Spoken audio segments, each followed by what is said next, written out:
Že od malega me je zanimalo zelo veliko stvari. Sem v glasbeni končala 6 let klavirja in sem potem začela z solo petjem. Treniram košarko, obiskujem kulturno-umetniško društvo Bela krajina, tudi z tekmovanji se ukvarjam z akademskih področij, srbsko folkloro. V 4. razredu me je ati naučil igrati šah in danes tudi je zelo težko, da bi me on premagal, torej je učenec premagal učitelja. S tem, ko sem poskusila veliko stvari, sem tudi ugotovila, katera področja mi najbolj ležijo, kot so na primer matematika in ostali naravoslovni predmeti.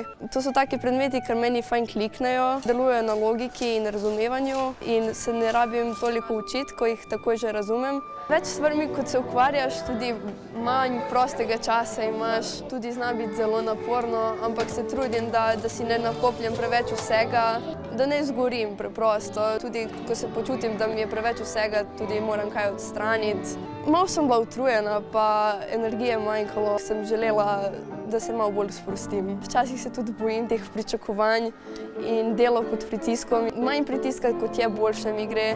En primer je bilo tekmovanje iz fizike, ko učitelj, moj mentor, ni dajal nobenega pritiska name.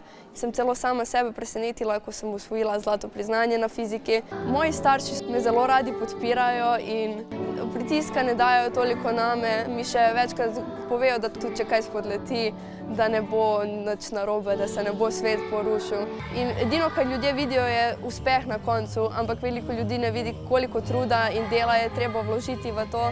In želim, da ljudje vejo, da to, če ti spodleti, ni nič narobe, samo pobereš se, ne gledaš preveč napake in gledaš samo naprej svoje cilje.